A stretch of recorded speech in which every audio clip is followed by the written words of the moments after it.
예, 학생부 모임을 우리 김옥경 장로님이 몸이 계속 안 좋아가지고 내가 베타로 1시간 예, 학생들과 이렇게 만나게 됐습니다.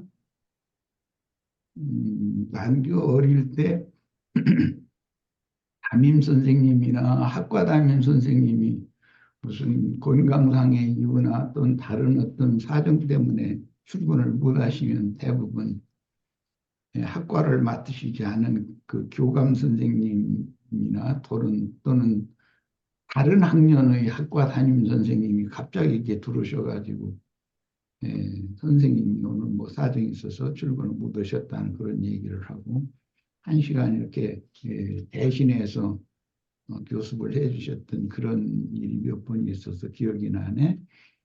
에, 오늘 우리 학생부 집회에 내가 꼭 30분이라고 그러는데 그 안에 해주고 싶은 얘기를 많이 고심을 해가면서 엊그제 내가 3.1체 결의의 허구성과 그 폐해의 심각성이라고 하는 자료를 올렸더니 대부분 들리는 말에 의하면 좀 무슨 말인지 좀 이야기가 어렵다. 나는 최선을 다해서 이게 좀 수정을 해서 원래 있던 그 자료보다 좀 알아듣기가 쉽게 한다고 다듬었는데도 되게 어려운 그런 용어인 것 같아.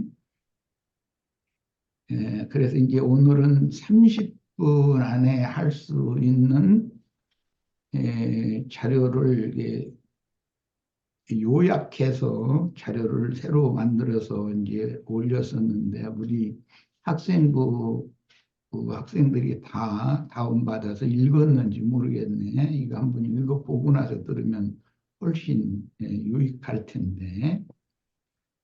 오늘 나누고자 하는 말씀의 그 주제는 히브리인들의 유일신 조물주 경배 신앙과 함족의 다신이 뭔 말인지 다 알지?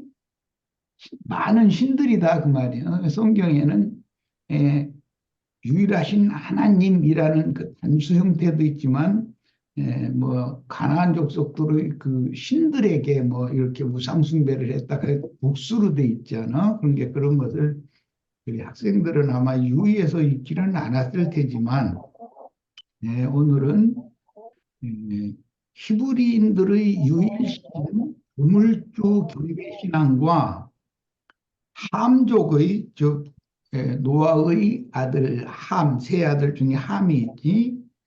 함족의 다신숭배 신앙. 그러니까 함족은 주로 애굽 족속들 미츠라임이라는 말이 애굽으로는 에집트 애굽이라는 말이니까. 그리고 함의 아들 중에 가나안이라는 아들이 있는데 가나안 족속들의 신앙이 전부 다신주의 신앙이란 말이에요. 그러면 조물주 신앙과 다신주의 신앙이란 무슨 차이가 있는가? 조물주 신앙이라는 것은 창조자는 한 분이기 때문에 유일신 신앙이라는 뜻이고 다신신앙이라는 것은 유일신께서 창조해 놓으신 창조물들 중의 어떤 것들, 즉 말하자면 해, 달, 별들이나 바람이나 불이나 물이나 뭐 등등 이런 여러 가지의 창조되어진 피조된 것들을 신으로 섬기는 그런 신앙을 우상숭배 신앙, 다신주의 신앙 이렇게 말을 하는 거야. 다신주의 신앙이라는 말은 성경에는 없고 우상숭배 신앙이라는 말이지. 다신신앙이라는 말은 이제 신학 용어니까 뭐 그건 버리고 우상숭배 신앙. 이것은 창조물들을 신으로 경배하는 그런 신앙을 말하는 거야. 로마서 1장에 보면 이제 그에 대한 설명이 나와 있지. 창조물들을 신으로 경배하는 것이 그게 우상숭배다. 예. 한 하나님, 한 주님, 한 성령, 한 믿음 안에서 한 침례를 받은 성도들이 한 몸을 이루는 그런 하나님의 뜻을 이루지 못하고 믿는 성도들이 분열되거나 혼잡한 여러 종교 단체로 이렇게 서로 나뉘어서 반목하거나 불화하는 원인은 가장 중요한 것이 신관이 하나님에 대한 관점이 서로가 다른 이유가 대부분이다. 그 다음에 히브리인들은 쉐마라고 이제 발음하는 이스라엘아 들으라 이제 그런 말인데 그 율법을 자녀가 어릴 때부터 우리 학생 나이가 되기도 바로 전에 12살 이후부터 가르치는 거니까 어릴 때부터 의무적으로 그것을 반복해서 가르치고 유일신 경배신앙을 암송시키는 거예요. 이제 주로 신명기 6장에 나오는 이스라엘아 들으라 나 여호와는 유일하신 한 분의 하나님이다 라는 것을 가르치는 거예요. 이것을 막 계속 강조해서 가르치는 거야. 그런데 유일신 외에 다른 신들을 숭배의 대상으로 삼지 못하게 하는 가르침이 율법의 제1조문과 2조문이란 말이에요. 나 외에는 다른 신을 두지 말아라. 뭐 창조된 어떤 물질 세계의 어떤 것이라도 신의 형상으로 만들어서 그것 앞에 가서 절하지 말아라. 그것이 우리 학생부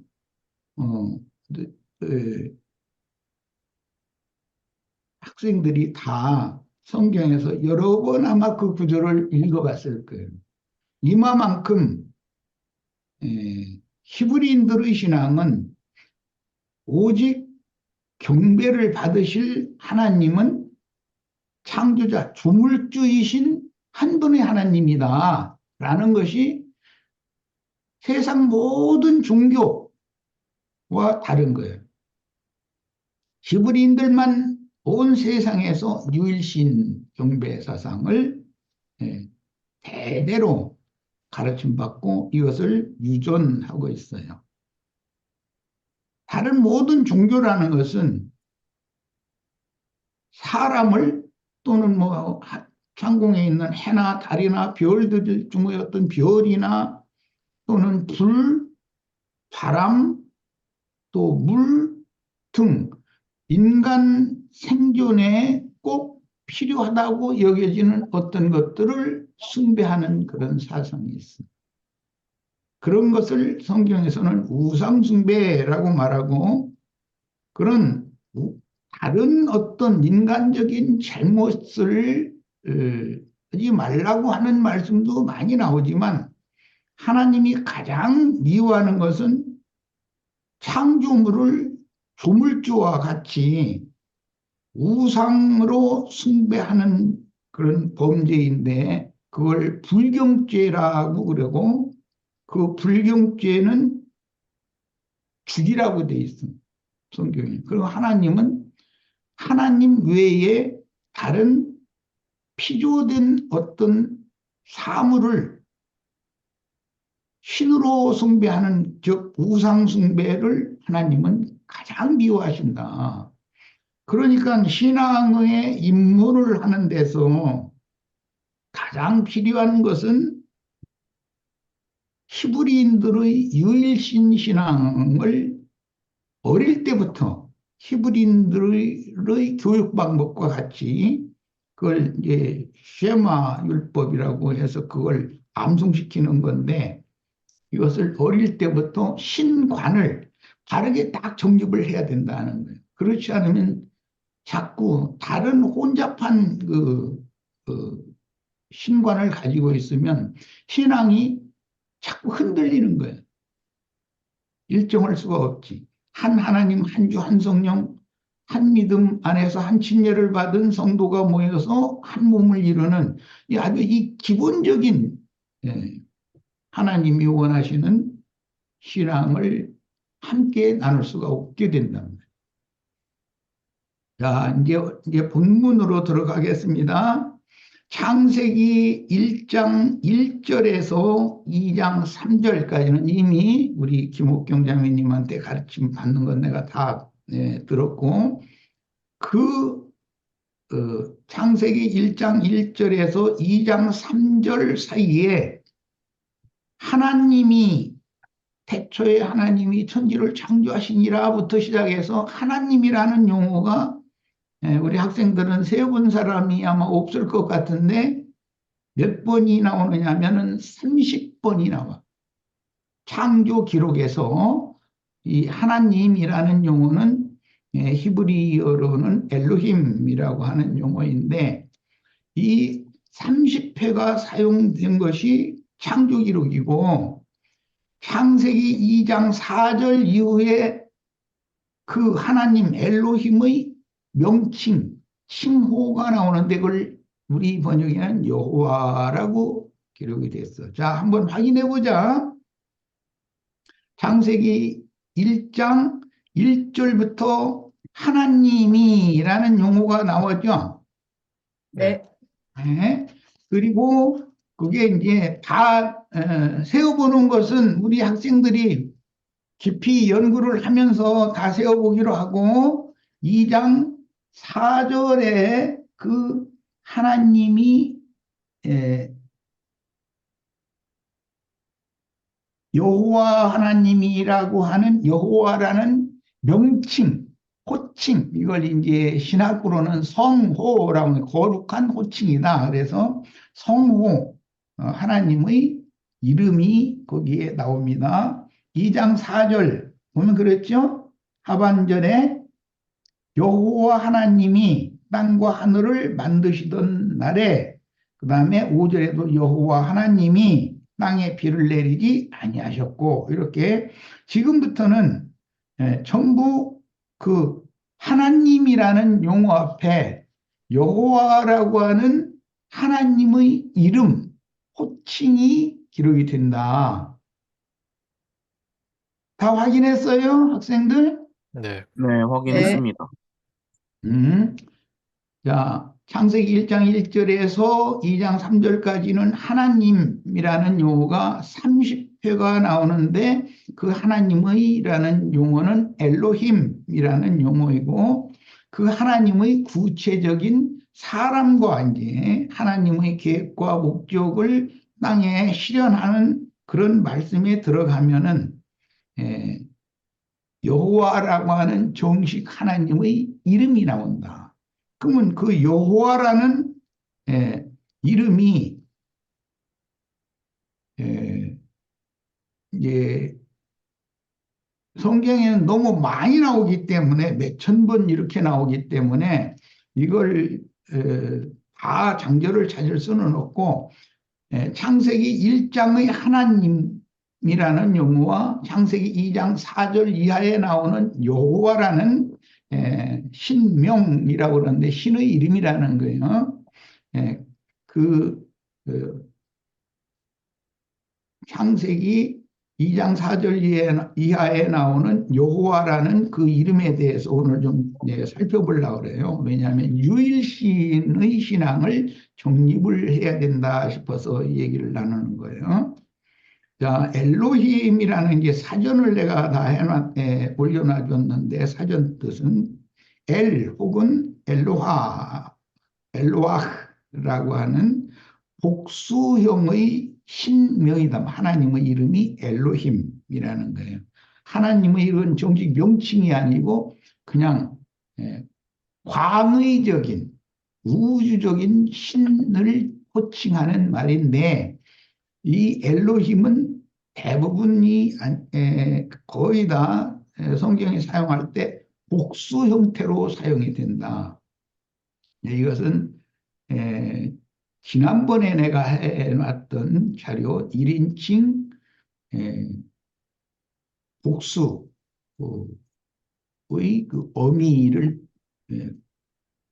꼬리를 뒤따르는 동사 형태의 문장에서 그걸 하게 되면은 복수 형태가 되고 3인칭의 단수 형태를 뒤따르는 인칭 대명사로 사용이 되게 되면 그것은 단수로 번역을 한다라는 것을 이제 이건 다음에 지금 이 문제는 지난번에 내가 자료를 해놨더니 좀 어렵다 그러니까 다음에 하기로 하고 오늘은 좀 기초적인 이야기를 좀 하려고 그래요. 자, 창세기 1장 26절로 28절을 우리 같이 한번 읽어봅니다. 1장 26절부터 자, 각자 자신의 성경을 읽는 거예요. 하나님이 이르시되 우리의 우리의 형상을 따라 형상을 따라 우리의 우리의 모양대로 우리가 사람을 만들고 자, 우리의 형상을 따라 우리의 모양대로 우리가 사람을 만들고 그리고 그들로 우리라고 바다에 형태가 세 번이 나왔어요. 이제 확인했죠, 학생들? 네, 네. 하나님은 창조자 하나님은 당연히 한 분이어야 하는데 하나님이 말씀을 하실 때 복수 형태로 우리라고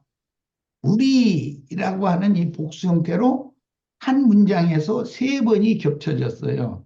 이제 이런 거에 근거해서 기독교계에서는 이게 삼위일체 신관이다. 이제 이렇게 가르쳐 신학교에서 이것이 어떤 오류가 있는지를 우리는 잘 이제 오늘 말씀을 통해서 확증을 받아야 되겠어요. 자, 27절을 또 봅니다. 하나님이 자, 같이 읽는 거예요. 본인의 성경으로 하나님이 하나님이 자기 형상 곧 자기 형상 곧 하나님의 하나님의 형상대로 형상대로 사람을 창조하시되 남자와 여자를 창조하시고 네, 그렇게 돼 있죠. 26절에는 우리라고 하는 복수 형태가 세 번이 반복되었고 27절에는 자기 형상으로라고 해서 3인칭 단수가 성경에 기록이 돼 있죠. 확인했죠? 네, 26절에는 하나님을 우리라고 하는 복수 형태로 세 번이 기록했고 27절에는 자기라고 하는 단수 형태로 기록이 돼 있어요. 자, 그러면 이제 여기에서 하나님이 한 분이냐, 여러 분이냐, 여럿이냐, 기독교식으로 하면 세 분이면서 한 분이다. 이제 이렇게 표현을 하는데, 예, 어떻게 이걸 정의를 할 거냐, 그 말이에요, 이제. 이런 기초 지식이 없으면 우상 숭배를 자연스럽게 하게 된다는 거예요. 자, 여기에서 창세기 1장 26절에서 세 번 사용된 우리라고 말하면 이것은 하나님은 영이시고 모든 영들의 아버지이시기 때문에 천사들, 영들이 피조물이란 말이야. 하나님 한 분만이 종을 주고 그러니까 하나님 자신과 하나님의 창조를 동역, 옆에서 돕던 수종들던 하나님의 창조물인 하늘의 천군 천사들이 하나님의 창조를 보고 함께 기뻐하고 찬송했다는 거예요. 자, 그래서 우리라고 할 때는 유일한 조물주 한 분의 하나님과 조물주 신과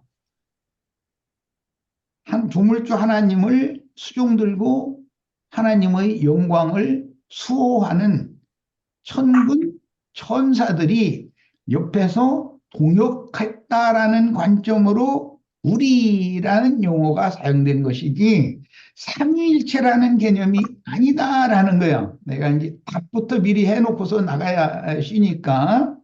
자, 여기 창세기 1장 26절 우리의 형상을 따라 우리의 모양대로 우리가 사람을 만들고, 이 세 번 나오는 우리라고 하는 것은 창조자 하나님과 피조물인 하늘의 천군 천사들을 의미하는 말이다. 그런 말이야. 그리고 27절에는 사람을, 모든 창조물 중에서 사람을 만드는 말씀에서는 자기 형상대로 만든다, 이렇게 돼 있단 말이에요. 27절에 우리가 확인했지? 네. 네. 자, 이 의미를 이해를 돕기 위해서 욥기 38장 4절로 7절 인용구를 다 같이 봅니다. 오늘 자료해 놓은 것을 찾아보면 돼요.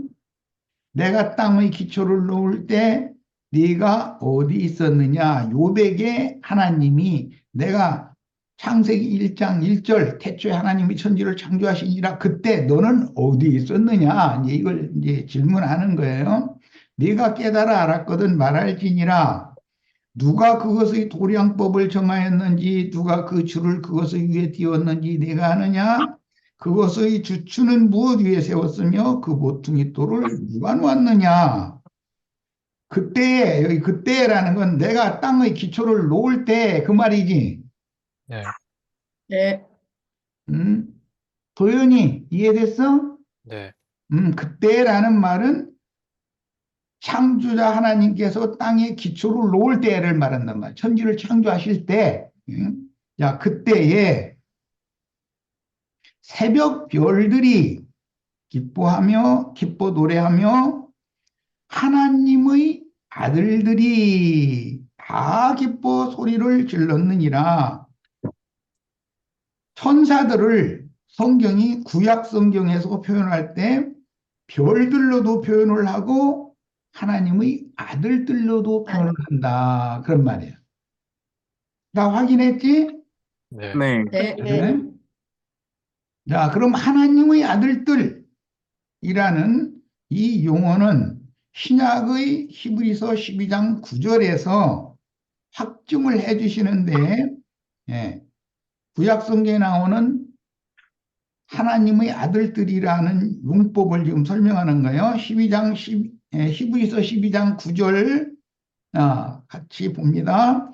또 우리 육신의 아버지가 우리를 징계하여도 공경하였거든 하물며 모든 영들의 아버지께 더욱 복종하며 살려하지 않겠느냐. 그래서 여기 모든 영이라는 말은 구약에서는 만군의 여호와라고 그럴 때 하늘 천사들을 말하는 거예요. 천군 천사가 예수님을 수호하는 이야기가 이제 신약 성경에 나오는데, 여기 천사들을 빌려서 모든 영들이다라고 이렇게 표현했다는 거예요. 구약 성경에는 그걸 하나님의 아들들이다 그랬어요.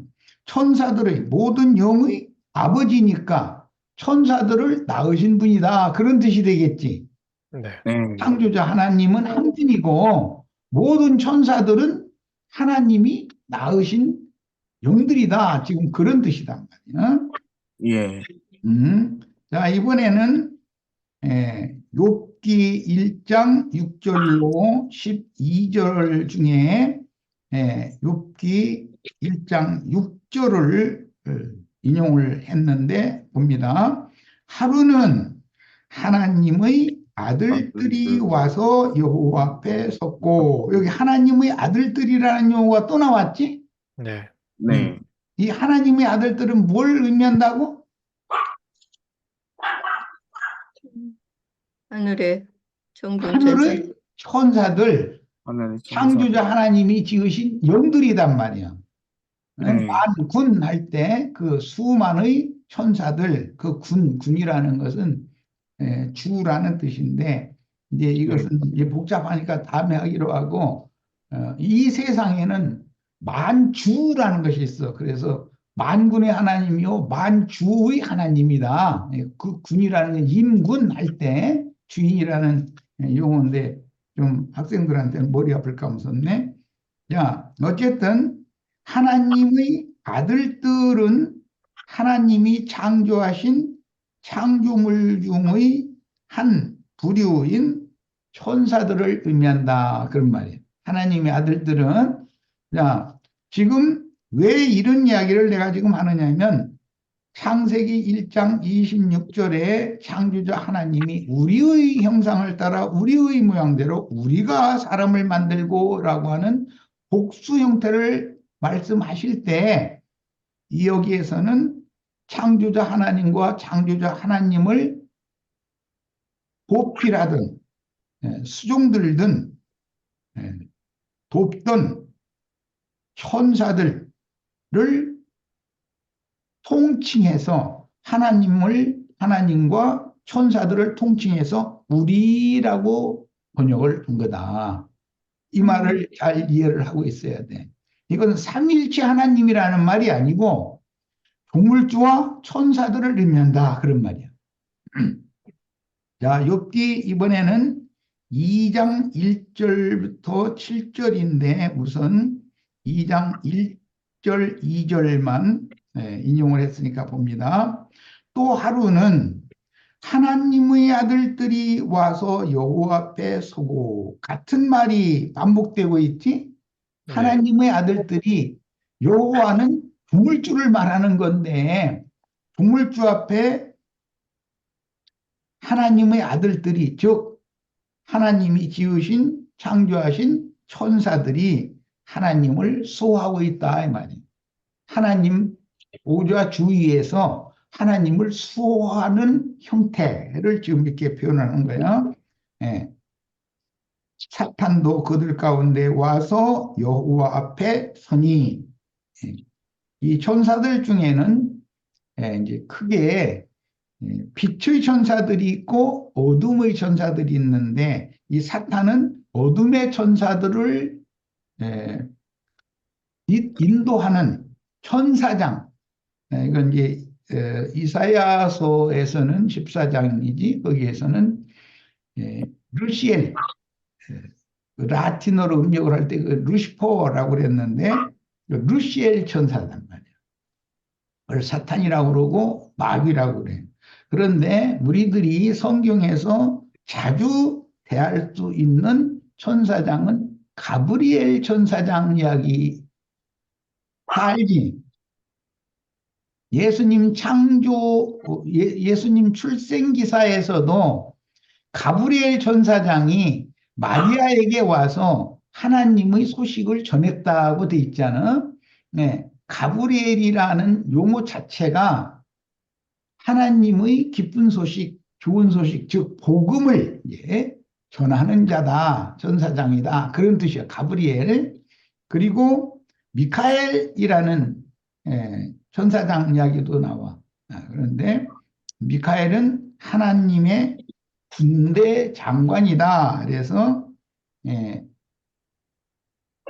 천군, 만군, 천군 천사들을 지휘해서 어둠의 천사장 사탄 루시퍼의 군대와 반역 천사들과 반역의 영들과 하나님을 끝까지 보필하고 충성을 다하는 영들 사이에 성경에는 전쟁이 계속되는 얘기가 나오는데 미카엘과 루시엘은 서로 상극이라고 그러지. 극과 극의 반대편의 하나님의 아들들 타락한 별들과 하나님의 정하신 지위를 떠나지 않는 충성을 다하는 별들 사이에 별들의 전쟁이 있단 말이야. 성경에 나오는 말이야. 예. 자, 창세기 1장 27절 이야기는 아까 우리가 읽었는데 하나님이 26절에서는 우리라는 복수로 사용이 되었고 그 우리라는 말은 조물주 하나님과 하나님을 하나님의 창조를 수호하고 동역하는 수종드는 천사들을 통칭해서 우리라고 성경에 이렇게 번역이 된 것이다. 엘로힘을 우리라고 번역을 했다는 거예요. 그런데 27절에는 똑같이 하나님이, 이것은 엘로힘께서 그 말인데, 자기 형상, 그래서 여기는 단수잖아. 네. 27절에는, 자, 그러면 여기 자기 형상이라는 이 창세기 1장 27절을 설명해 주는 말씀이 고린도후서 4장 4절에 나오는 말씀이야. 자, 이건 중요하니까 같이 한번 또 찾아봅시다. 고린도후서 4장 4절 신약성경.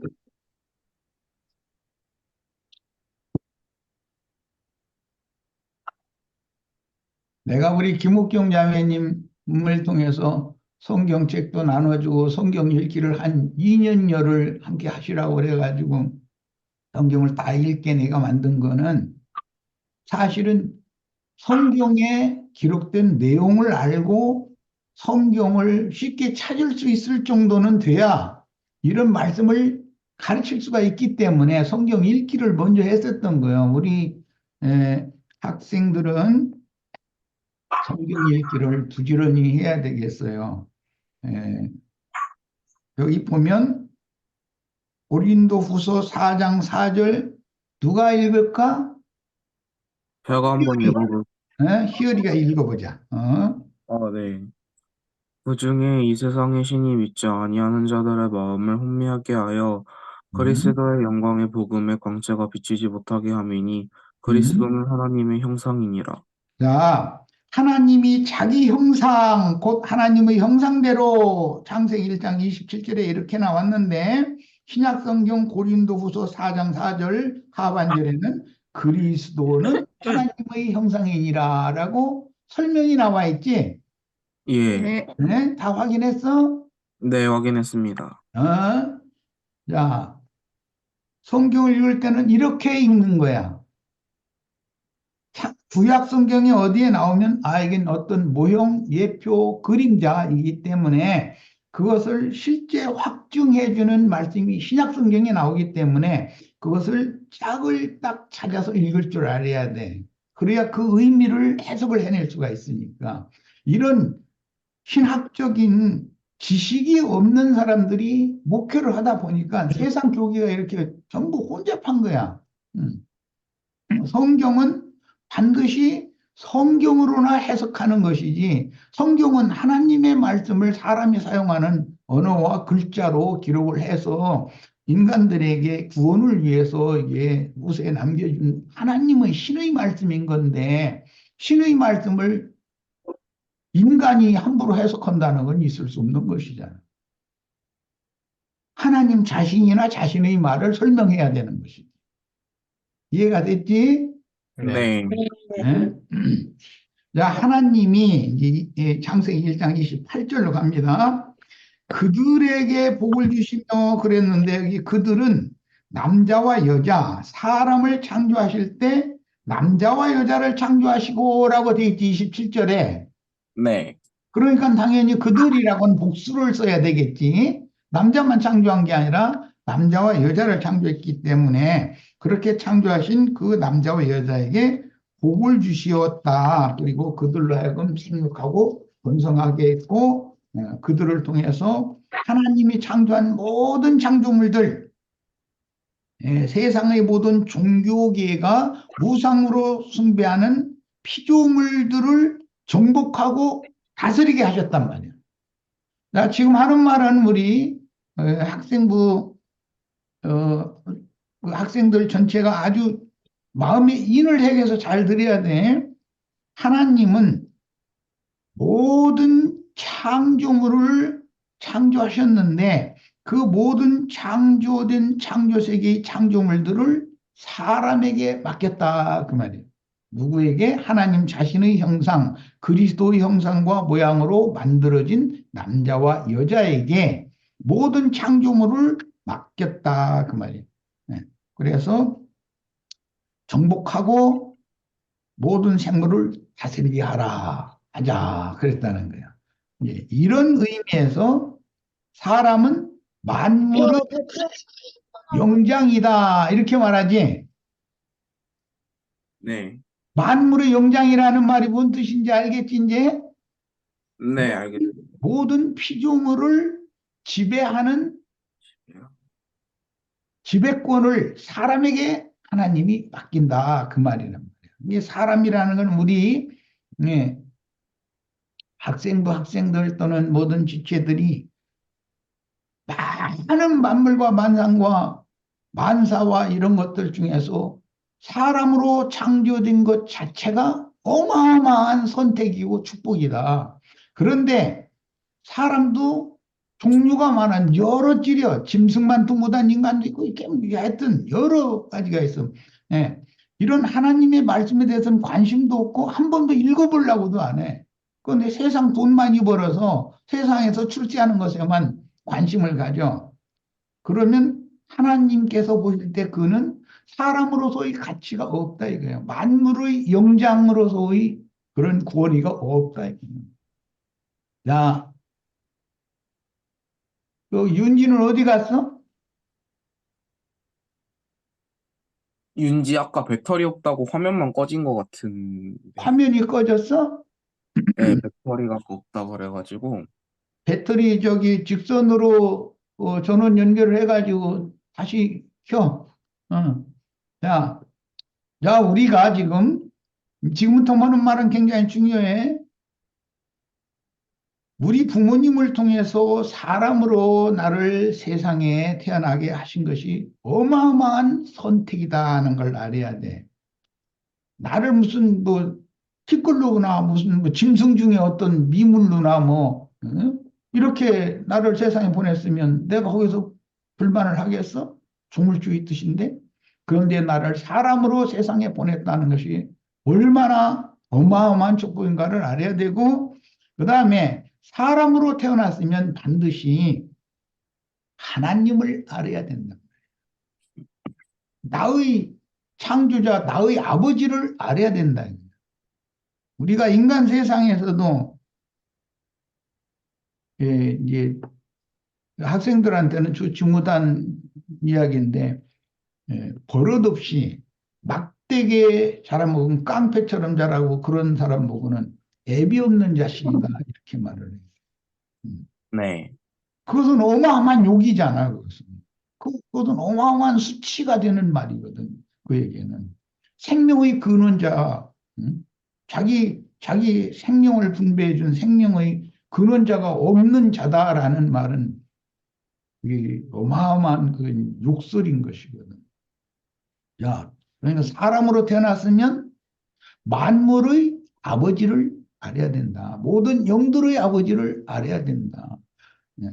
모든 피조물들의 주제로 모든 피조물들의 영장으로 나를 세상에 보내신 나의 아버지를 찾지 않으면 그건 사람으로서의 가치가 없는 거다. 자, 이런 기초하에서 신앙이라는 것이 파생된 거야. 이 우주 안에는 하나님이 창조하신 많은 창조물들의 각 과가 있어. 우리 학생들이 곧 대학교에 갈 건데, 대학교에 가면 여러 학과가 있어. 그것은 하나님이 창조한 창조 세계의 여러 가지의 각 분야별 분야를 자기의 적성에 맞는 학과를 택해서 그것을 전문적으로 공부하고 이제 석사 과정, 박사 과정까지 가면 그것을 연구하는 그런 사람이 되게 하는 거야. 학자가 되게 하는, 그렇게 만드는 거야. 우리 이제 학생들도 왜 공부를 열심히 하는 거예요? 자기의 취향, 타고난 성향에 가장 잘 할 수 있는 어떤 창조물 중의 어떤 과를 자기가 예를 들어서 물리면 물리, 수학이면 수학, 뭐 무슨 생물이면 생물, 무슨 경영 경제면 경영 경제 등등 많은 각 과중에 자기 성향에 잘 맞고 자기 평생의 직업으로 삼을 수 있는 그런 학과를 택해서 거기에 들어가서 그걸 학부생 때는 교수님한테 교습을 받고 학원생 때 되면 본인이 스스로 이제 연구를 하고 해서 석사도 받고 박사도 받고 그래서 또 교수가 되고 이렇게 하는 거단 말이에요. 자, 그러기 위해서 우리가 공부를 하는 거예요. 자, 즉 말하자면 하나님이 창조하신 창조 세계에 대해서 밝히 깨닫는 밝은 사람이 되기 위해서 공부를 하는 거야, 지금. 내가 공부를 하는 이유도 목적을 알고서 해야 될 거 아니겠어? 아무 맹목적으로 학교 왔다 갔다 하면 그 나중에 그 뭐가 되겠어? 자, 그런데 지금 내가 말하는 것처럼 하나님에 대하여 하나님의 창조 세계에 대하여 밝히 아는 밝은 사람이 되는 것을 목적으로 인생이 공부도 하고 운동도 하고 모든 걸 그걸 인생 경영을 거기에 맞춰야지 세상에서 돈을 많이 벌어서 세상에서 출세하는 것에 목적을 맞추면 이것은 원래 사람에게 하나님이 위임하신 만물의 영장으로서의 지위와 자격이 박탈되는 사람이다. 자기 스스로 그걸 버리는 거예요. 그럼 인생의 방향 설정을 오늘 이 시간에 명확히 해야 되겠지. 하나님의 창조 목적에 하나님의 우주 경영에 합당하고 딱 맞는 사람이 돼야만 사람으로서의 가치가 있다. 모든 생물을 다스릴 만한 권위를 하나님이 주신다는 말이란 말이에요. 도현이 잘 들려? 네. 그런데 공부를 하는데 이런 사람으로서의 가장 근원적인 문제를 해결하기 위해서 공부를 하는 것이 아니라 학생들이 세상에 내가 다음에 어른이 되면 돈을 많이 벌어서 세상에서 출세, 세상에 성공해가지고 사람들 위해서 군림하려고 돈을 번다. 그러면 그 사람은 하나님의 원래 사람을 창조한 목적에서 도태되는 사람이 되는 거다. 그냥. 인생의 목적에서 빗나가 버렸다. 그러니까 이런 상태를 성경에는 죄인이라고 해요. 죄인이라는 말은 하나님의 목적에서 하나님의 선하신 뜻에서 벗어나 버렸다. 빗나갔다. 그런 말이에요. 관역에 이게 표적을 놔두고 타겟을 향해서 총이나 활을 이게 쏘았는데 그 총알이나 화살이 벗어나 버렸다. 이게 타겟을 벗어났다. 그런 것을 죄라고 그러는 거예요. 그러니까 오늘 우리는 죄인으로 남은 인생을 죄인으로 인생을 마감을 할지 하나님의 목적에 따른 하나님의 사람, 신약에서는 그리스도의 사람이라고 그러는데 구약성경 시편 90편에 보면 그 제목이 뭐라고 되어 있냐면 하나님의 사람 모세의 기도 이렇게 돼 있어. 시편 90편 찾아보자. 거기. 우리는 하나님의 사람이 되는 것이 내 인생의 목표가 돼야지 죄인으로 인생을 마치는 것이 내 목표가 되면 그것은 사람으로 세상에 태어나지 않은 것만 또 가룟 유다는 죄인이었기 때문에 세상에 태어나지 않은 것만 또 못하다 그랬어. 무슨 뜻이요? 하나님의 위임, 하나님의 의도, 하나님의 목적에서 사람으로 세상에 보낸 더구나 주님이 부른 제자로 택해서 불을 불러주시기까지 했는데 우리 학생들과 똑같은 거예요 지금. 네. 그랬는데 하나님의 의도, 하나님의 목표에서 벗어나가 버렸다. 빗나가 버렸다. 그게 죄인이요. 그게 가룟 유다라는 대표로. 자, 시편 90편 그 제목 하나님의 사람 모세의 기도 다 찾아 읽어봤지? 네. 도연이 확인해봤어? 네. 10편, 90편? 네. 자, 우리는 그러면 하나님의 사람이 돼야 돼? 죄인이 돼야 돼? 하나님의 하나님의 사람이 되네. 하나님의 사람이 되려고 학교도 다니고 밥도 먹고 오늘 이런 말씀을 가르침 받는 거야. 학교만 그냥 다니면 세상 학교에서는 이런 인생의 근원과 근본에 대해서 나는 어디로부터 와서 무엇 때문에 살다가 궁극적으로 내가 어떻게 되는 것인가에 대해서 이런 가장 기초적인 문제를 학교에서는 안 가르쳐. 그냥 돈벌이 수단으로 뭘 암기시키고 뭐 이런 것을 자꾸 한단 말이야. 그러니까 세상 교육이라는 건 뭐예요? 사람들을 자꾸 죄인 만든다 그 말이야. 하나님의 목적 의도에서 자꾸 빗나가게 만든다 이게. 자, 이런 사람들이 학생들이 하나님 자신에게로 귀의 이제 돌아온단 말이야. 회복돼서 돌아와야 되기 때문에 이런 하나님 말씀을 가르치는 시간이 얼마나 소중한지를 알아야 돼.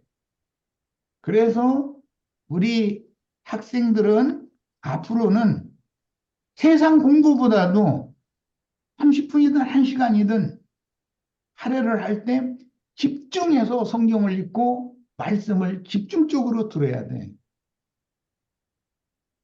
그래야 사람인 거야. 하나님 자신 자기 형상대로 사람을 만들어 가지고 그 남자와 여자 만들어진 사람을 통해서 모든 생물을 다스리게 하자. 그 사람이 목적이 여기 있는 거야. 하나님의 뜻이 거기에 있는 거야. 네.